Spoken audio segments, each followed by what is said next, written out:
and we've confirmed that it's an endophthalmitis. We've seen exudates in the vitreous cavity, as has been shown by the previous speakers, making sure that the retina is attached. So any case where there is a clinical suspicion of endophthalmitis, we definitely should consider intravitreal injection. Vision more than hand motion.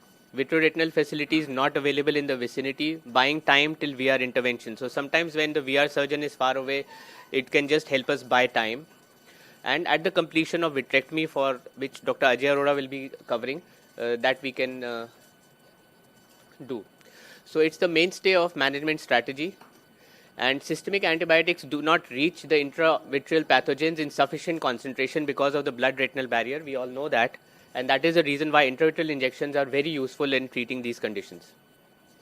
The ideal agent should be effective against offending organisms. It should be non-toxic to retina in bactericidal doses. It should have an appropriate half-life within the vitreous to be effective, and it should be injected prior to the irreversible destruction of the retina and other ocular tissues, and it should be easily available and cost-effective.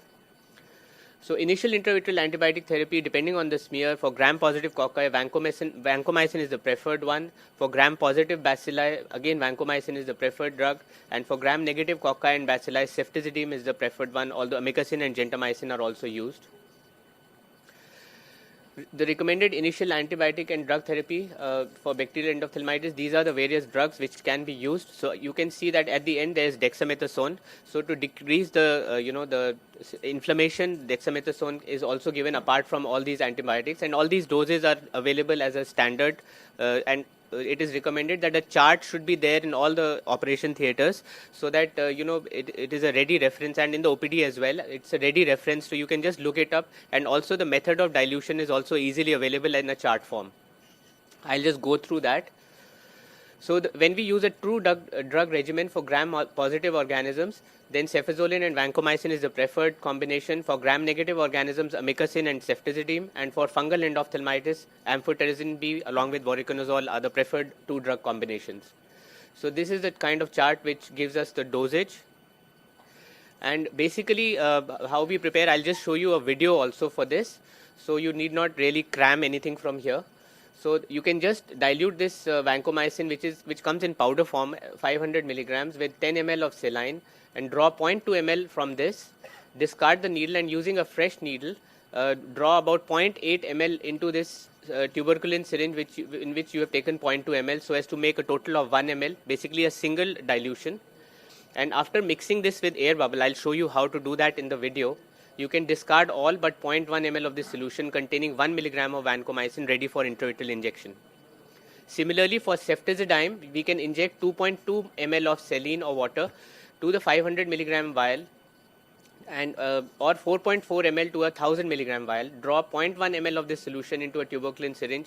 Replace the needle with an empty needle. Draw 0.9 ml of saline to dilute it 10 times, and the final concentration is achieved. After discarding all the rest but 0.1 ml. Similarly, amikacin and amphotericin B can also be prepared. Dexamethasone is a ready solution, so you can just draw 0.1 ml, and it will give you the required concentration of 400 micrograms. So I will just, before going to the principles, I'll just show you how to prepare this, because this is a very important thing. This is an older video. There are some faults in this video where I will point out. It will just serve to tell you that what you should not do also. Okay, so while we are copying the video onto the pen drive, and I'll play it from the other laptop, I'll just go through the last few slides of my presentation. So what are the principles? That the surgeon should prepare the drug himself. There should be a printed reference paper. Aseptic precautions should be taken. It should be done in an OPD-OT setup, but preferable in the OT setup. Informed consent, as was mentioned by Dr. Mathur, should be definitely there. Wound integrity is important. Suture abscess should be taken care of. IOP should also be seen.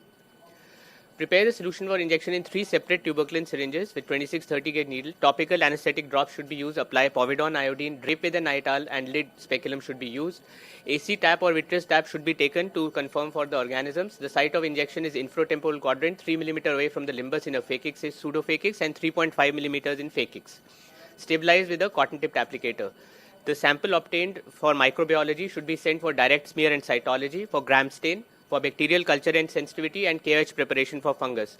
The last is important, that in case, although in immediate post-op we are not expecting fungus, but unless we get a negative report for the last point, we cannot give intravitreal dexamethasone, because that is absolute contraindication in case of fungal endophthalmitis. So do an AC wash to decrease the toxic load, reinforce the section if leakage is there, check the IOP, and after taking the sample, send the sample to the lab. Entry for the intravitreal injection is with a 30 gauge needle through pars plana to reach the mid-vitreous cavity. Bevel of the needle should be pointing away from the macula or facing anteriorly. Inject the antibiotic into the vitreous cavity drop by drop, and the second injection should be given with a different syringe. So this is how these patients can dramatically improve if done properly and in time. So this is a photograph of a patient which was at presentation, then after AC wash and intracameral and intravitreal injections, and about 4 weeks later. And how do we define improvement? Improvement of vision, however small it may appear, reduction or disappearance of hypopyon after sitting up to 1 hour or more, clearing of the AC, consolidation of the fibrin exudates or shrinkage of the pupillary membrane, better red reflex, reduction of pain, decrease in lead edema and chemosis if it was present. So these results can be obtained after intravitreal injections. So this is the carry-home message, and that timely diagnosis and treatment is important, and endophthalmitis once suspected, cataract surgeon should start patient on conservative treatment with intravitreal injection of antibiotics and then refer to the VR surgeon. Now I'll just quickly show you the video from. So here we can see the video. So these are the tuberculin syringes which we use, which have 26 gauge needles attached to them. And this is the trolley where you can see the calipers, the 30 gauge needles, the speculum, and then we have the betadine, povidone iodine for wash. And this is, we are withdrawing the vancomycin injection after, we are putting distilled water to reconstitute it first. So 2 of these drugs, they come as powder form, like vancomycin and ceftazidime,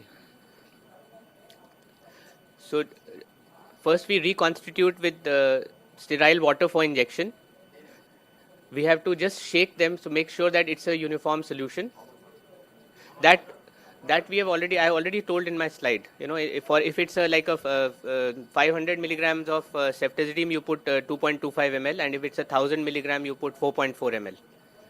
So once you have shaken this bottle and you have reconstituted it, then you withdraw into a tuberculin syringe using a fresh needle, and then after doing the dilution, you discard all the rest except 0.1 ml for injection.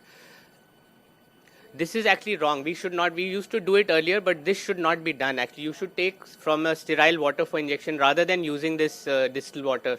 Rather than using the saline, from the bowl. It's not recommended. It's not a very safe thing to do.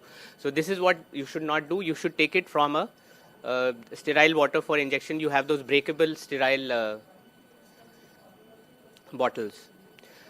So this is the most important step, that you withdraw an air bubble and then you gently tap. So you have diluted, but if you have not tapped, the drug will stay in one area and you will inject a higher concentration which can be toxic to the eye. So make sure you have to do it twice, like once downwards and then once upwards, so that the air bubble travels and mixes the drug with the distilled water for injection. So here the last part I'll show you. So here, I'm sorry, it's too bright here. Right, last in the end, you will be able to see because it was too bright. Yeah. So after seeing 3 millimeters in pseudophakic and aphakic patients and 3.5 millimeters in phakic patients, with a 30 gauge needle, after cleaning the area and making draping the area, then you inject with a 30 gauge needle with the bevel upwards.